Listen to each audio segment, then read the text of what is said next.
नमस्कार दोस्तों, आपका स्वागत है आपके अपने YouTube चैनल स्टोरी टेलर में। आज की कहानी बेहद डरावनी है, पर पहले अगर आप इस चैनल पर पहली बार आए हैं तो इसे सब्सक्राइब कर दे और बेल आइकॉन को भी प्रेस करके ऑल के ऑप्शन पर क्लिक कर दे, जिससे आप हमारी फैमिली का हिस्सा बन जाएंगे और हमारी आने वाली सभी कहानियों की नोटिफिकेशन आपको मिलती रहेगी। और अगर वीडियो पसंद आए तो इसे लाइक भी करें, जिससे हमें मोटिवेशन मिलता है आपके लिए ऐसी ही कहानियां लाने का। चलिए सुनते हैं कहानी। ये कहानी आपको डर का एहसास जरूर कराएगी। नमस्कार, मेरा नाम हरिनारायण है। उम्र होगी लगभग 54 साल। पिछले 26 सालों से मैं बनारस के एक पुराने श्मशान घाट में कर्मचारी के रूप में काम कर रहा हूँ। श्मशान यानी जहां जिंदगी की आखिरी सांसें राख में तब्दील हो जाती हैं। लेकिन कुछ सांसें राख बनने से पहले कुछ और बन जाती हैं। कुछ ऐसी रातें होती हैं जब आग सिर्फ शरीर नहीं जलाती, रूहें भी चीखती हैं। जो मैं आपको बताने जा रहा हूँ वो एक कहानी नहीं, मेरी जिंदगी की सबसे डरावनी हकीकत है। ऐसी हकीकत जिसने मुझे जिंदा तो छोड़ दिया, पर चैन कभी नहीं दिया। यह एक श्मशान घाट के कर्मचारी की आपबीती है। बनारस का वो पुराना श्मशान घाट महाश्मशान के नाम से जाना जाता है। यह घाट बाकी घाटों की तरह नहीं था। यहाँ की लकड़ियाँ खुद से सुलग जाती थीं। कहा जाता था कि यहाँ जो जलता है उसकी आत्मा भी साथ ही जलती नहीं, कहीं ठहर जाती है। हर रात जब गंगा किनारे की बाकी दुनिया सो जाती, तब हमारा घाट जागता था। श्मशान की लहराती चिताओं के बीच एक अजीब सी खामोशी होती थी, जिसे सिर्फ वो सुन सकता था जो मौत का स्वाद चख चुका हो। मैं हरिनारायण वहाँ अकेला कर्मचारी नहीं था, लेकिन सबसे पुराना जरूर था। मेरी झोंपड़ी घाट के एक कोने में थी, बांस और टीन की छत वाली, जहाँ से मैं रात की चिताओं पर नजर रखता। मेरे साथ रहते थे 3 और लोग, भोलाराम, शंभू और जगदीश। लेकिन उस रात जब ये सब शुरू हुआ, मैं अकेला था। 23 दिसंबर की रात थी। ठंडी इतनी कि सांस भी धुएं की तरह बाहर निकल रही थी। गांव से थोड़ी दूर एक ब्राह्मण परिवार की चिता जली थी। जवान लड़का 27 साल का नवल किशोर, जिसे अचानक दिल का दौरा पड़ा और मौत हो गई। उसकी मां को फूट फूट कर रोते देखा मैंने। बाप के चेहरे पर शून्यता थी, पर किसी वजह से मेरी छठी इंद्रिय कह रही थी, ये चिता वैसी नहीं है जैसी दिख रही है। चिता जल चुकी थी, लकड़ियां राख हो चुकी थीं। मैंने जैसे ही फावड़ा उठाया राख हटाने के लिए, मुझे उस राख में 2 खुली आंखें दिखाई दी, सांप की तरह ठंडी, बिना पलक झपकाए, सीधी मेरी आंखों में घुसती हुई। मैं डर कर पीछे हटा, लेकिन पलकों के झपकते ही वो आंखें गायब थीं। कहीं नींद में कोई छलावा तो नहीं देखा मैंने खुद से कहा। लेकिन तभी मेरी झोंपड़ी की ओर एक परछाई सरकती दिखाई दी। मैं अपने कांपते हाथों से लालटेन लेकर झोंपड़ी की ओर गया। दरवाजा खुला था, जबकि मैंने बंद किया था। अंदर घुसते ही एक अजीब सी गंध आई, जैसे किसी पुराने सड़े हुए शव की, और साथ में मिट्टी गीली हो जाने की सीलन। कौन है? मैंने चिल्लाकर पूछा, लेकिन जवाब नहीं मिला। लालटेन की रोशनी कांप रही थी, जैसे कोई उसे अपने सांसों से बुझाना चाह रहा हो। तभी मेरी चारपाई के नीचे से किसी के खींचे जाने की आवाज आई, जैसे कोई नाखून से जमीन खुरच रहा हो। मैंने तुरंत झुककर देखा, वहां कोई नहीं था, लेकिन मिट्टी में 2 पंजों के निशान थे, उल्टे दिशा में, जैसे कोई चलता नहीं, पीछे पीछे घसीटा जा रहा हो। रात के 2 बजे होंगे। मैंने झोंपड़ी के अंदर से बाहर झांका।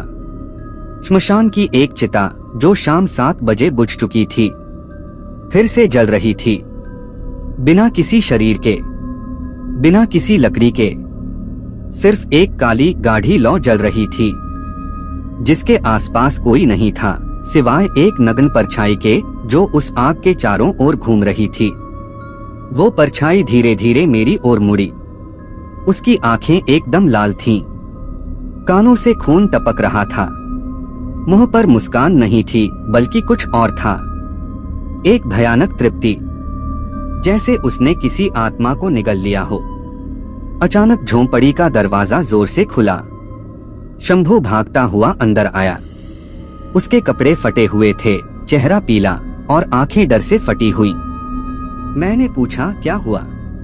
वो कुछ कह नहीं पाया, बस अपना मुंह दिखाया। उसकी जीभ काटी जा चुकी थी, कोई बहुत तेज औजार से नहीं बल्कि दांतों से नोचकर। वो कांप रहा था, मुंह से खून टपक रहा था।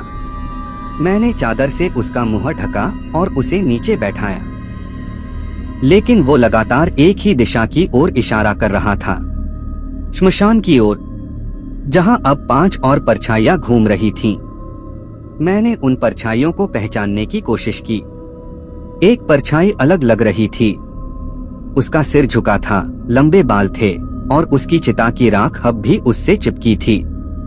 मैं समझ गया, वो कुसुम थी, जिसे 17 साल पहले उसके पति ने जिंदा जला दिया था दहेज के लिए। उसकी चिता मैंने ही तैयार की थी। तब उसकी माँ ने कहा था, इस घाट की राख तब तक ठंडी नहीं होगी जब तक मेरी बेटी की आत्मा भटकती रहेगी। आज वो चेतावनी साकार हो रही थी। भोर होने से पहले मैंने घाट की परिक्रमा की। श्मशान की पक्की दीवारों पर किसी ने खून से कुछ लिखा था, हम अब राख नहीं हैं, हम अब हवाओं में हैं। हर चिता हमारी दावत है। मैंने वो नाम पढ़े। हर नाम एक ऐसे व्यक्ति का था जिसकी चिता मैंने पिछले सालों में सजाई थी, और आखिरी नाम था हरिनारायण, यानी मेरा। मैं उस रात नहीं सोया। भोर होते ही शंभू को अस्पताल लेकर गया, पर डॉक्टर ने कहा, इसकी जुबान ऐसे काटी गई है जैसे कोई जानवर नोच गया हो। लेकिन मैं जानता था, वो इंसान नहीं था।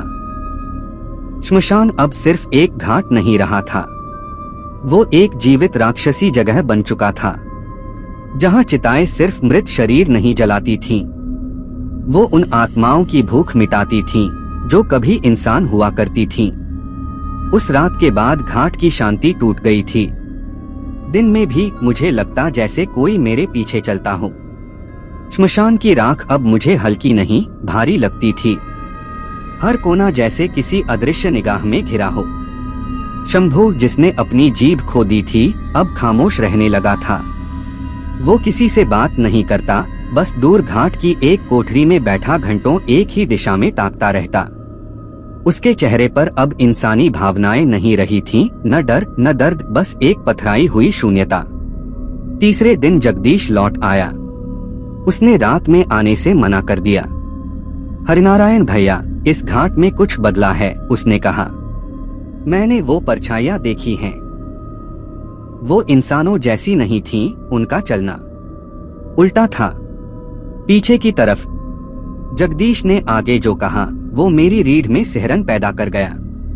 मैंने चिताओं को बोलते सुना है। क्या? मैंने पूछा।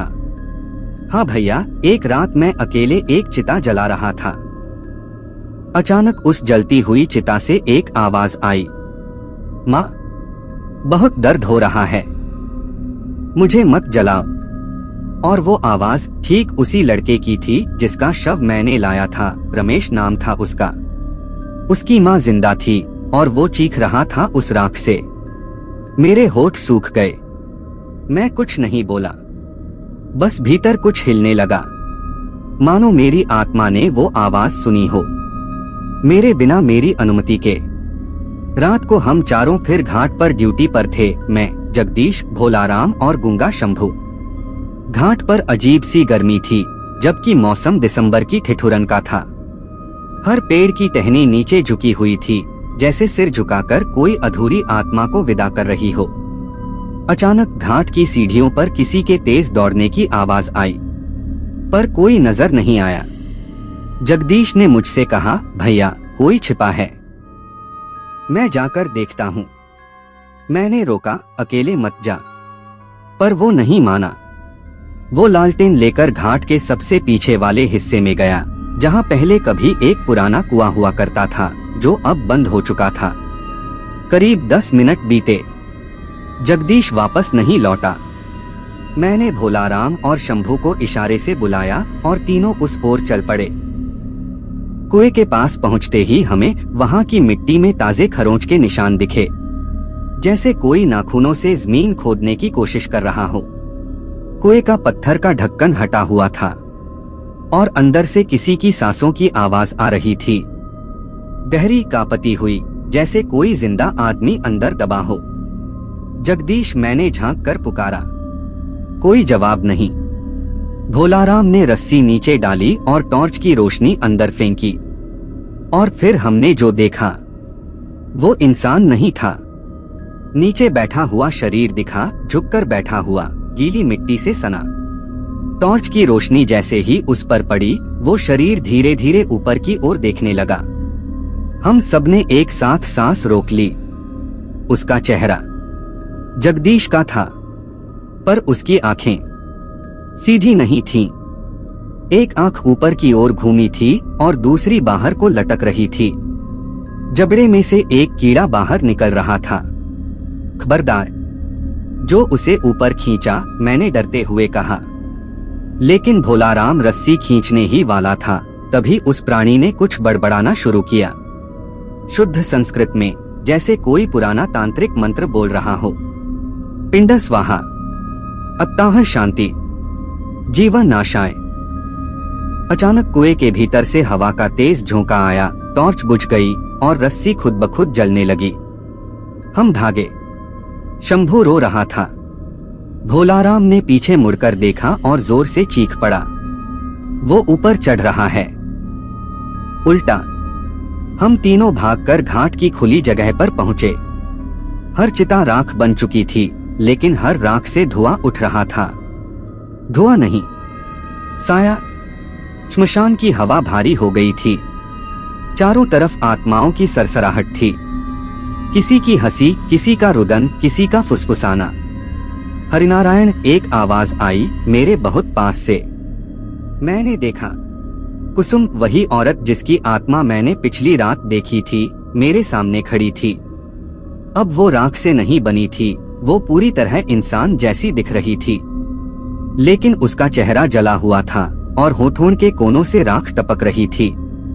उसने कहा, क्यों जलाया मुझे बिना मेरी सहमति के? मैंने तो बस, अब तुम्हारी बारी है। घाट पर हर आत्मा अपने शव की राख में बदल गई। वो चिताएं फिर से जलने लगी अपने आप। कोई शव नहीं, कोई लकड़ी नहीं, लेकिन आग थी और दर्द की चीखें थीं। भोलाराम बेहोश हो गया। शंभू को मिर्गी का दौरा पड़ा और मैं घाट की दीवार से टिका खड़ा था। अचानक एक ध्वनि आई, जैसे घाट की जमीन मेरे पैरों के नीचे हंस रही हो। मैंने जमीन की ओर देखा, वहां से उभरते शब्द थे, तुमने हमें जलाया, अब हम तुम्हें जलाएंगे। सुबह की पहली किरण तक सब शांत हो गया, लेकिन हम तीनों में से कोई सामान्य नहीं रहा। जगदीश गायब था। कुएं से वो जीव फिर नहीं दिखा।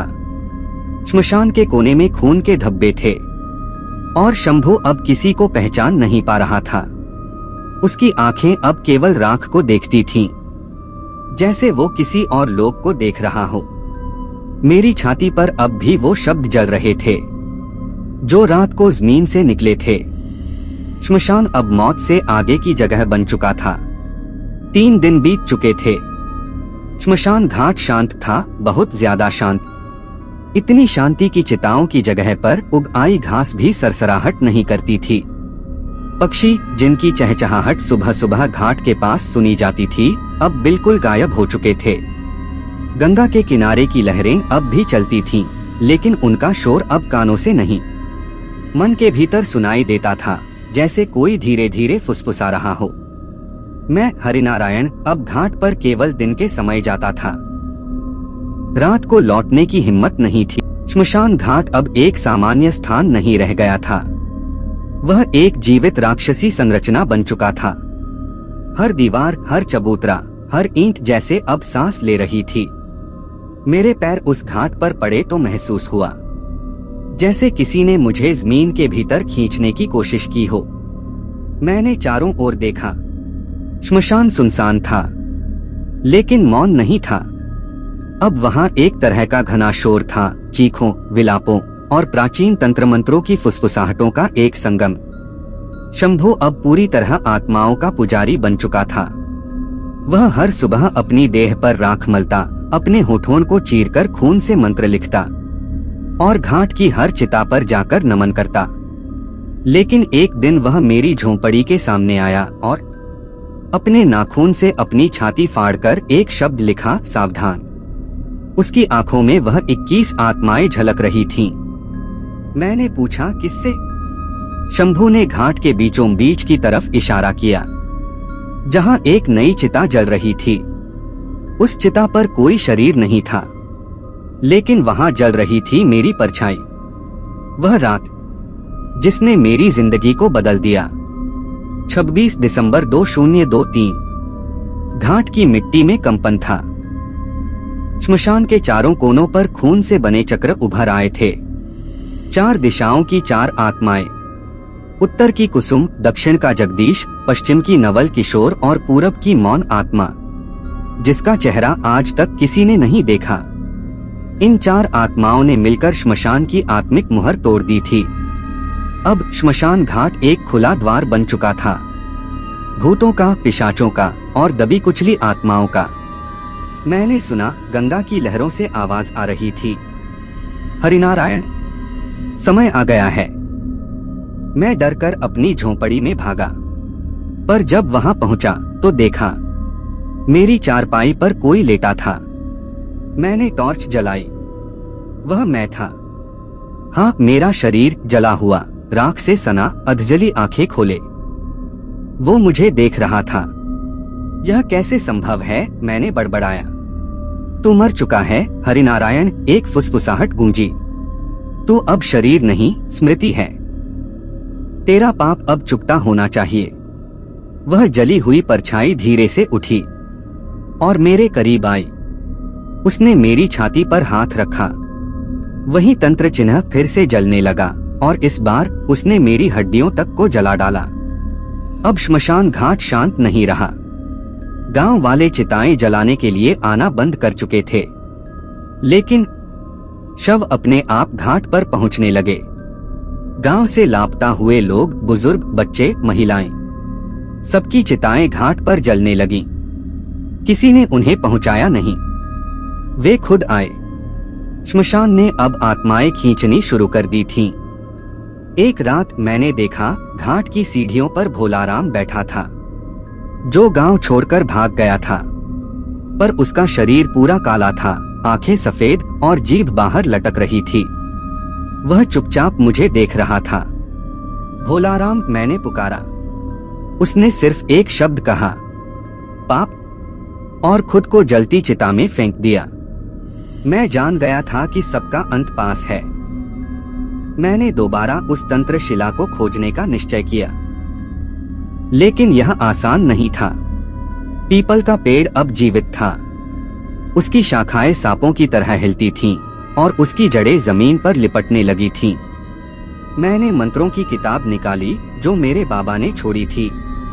उसमें एक मंत्र लिखा था जो तंत्र शिला को दोबारा स्थापित कर सकता था, लेकिन उसकी एक शर्त थी। तंत्र शिला पुनः तभी जागेगी जब एक जीवित प्राणी अपनी आत्मा अर्पित करे। क्या मैं वो कर सकता था? क्या मैं अपनी आत्मा दे सकता था इन सब आत्माओं की मुक्ति के लिए? मैंने उसी रात घाट के बीचों बीच बैठकर यज्ञ किया। मैंने राख को माथे पर लगाया, गंगा जल से स्नान किया और तंत्र शिला को दोबारा लाकर उसके ऊपर बैठ गया। मंत्र पढ़ते पढ़ते मेरी आंखों से खून बहने लगा। पीपल का पेड़ गरज उठा। श्मशान की चिताएं जोर से भभकने लगीं। और फिर मैंने अपनी आत्मा का अर्पण किया। मैंने अपने जीवन को, अपनी चेतना को उन परछाइयों को समर्पित किया। हे महाश्मशान, जो मैंने जलाया उसका उत्तर आज मैं देता हूं। मेरी आत्मा तेरे भीतर जाए, लेकिन इन सभी को मोक्ष दिला। मैं बेहोश हो गया। सुबह जब मेरी आंख खुली तो मैं खुद को घाट के बाहर गंगा की रेती पर पड़ा पाया। तंत्रशिला फिर से स्थापित हो चुकी थी। श्मशान शांत था। कोई आवाज नहीं, कोई परछाई नहीं, कोई जलती चिता नहीं।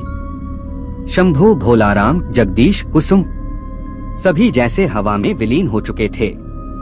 मैं उठ तो गया था, पर जब नदी में अपना प्रतिबिंब देखा तो उसमें मेरी परछाई नहीं थी। मैं जीवित था, लेकिन अब आत्मा से खाली था। एक चलता फिरता खोल। उस सुबह के बाद सब कुछ बदल चुका था। श्मशान घाट शांत हो गया था, चुप और स्थिर, जैसे वहां कभी कुछ घटा ही न हो। गांव के लोग धीरे धीरे चिताएं फिर से लाने लगे। सब कुछ सामान्य दिखने लगा, पर मैं जानता था सब कुछ सामान्य नहीं था। सिर्फ बाहर से, अंदर से मैं खाली हो चुका था। मेरे भीतर आत्मा नहीं थी। मेरी मुस्कान अब सिर्फ होठों तक सिमटी रहती थी। आंखें अब सपने नहीं देखती थीं, और नींद, वो तो अब आती ही नहीं थी। कुछ हफ्तों बाद गांव में एक और भयावह चीज शुरू हुई। श्मशान से जलकर लौटे हुए लोग, हाँ, जो जल चुके थे, जो पंचतत्व में विलीन हो चुके थे, वो अब गांव की गलियों में घूमने लगे। पहला मामला रामकिशन का था, जिसे 2 महीने पहले जलाया गया था। अब उसकी जलती हुई परछाई रात 12 बजे उसके घर की छत पर बैठती थी। दूसरा मामला सरोज बुआ का था, जो 10 दिन पहले मरी थीं, पर अब रात में दरवाजा खटखटाती और कहती, अभी जलना अधूरा था, मुझे फिर ले चलो। लोगों में दहशत फैल गई और सबकी नजर अब मुझ पर थी। हरिनारायण, ये सब तेरे कारण हो रहा है। तू ही इस घाट का मुख है। तू ही अब अघोरी बन गया है। मैं मंदिर गया।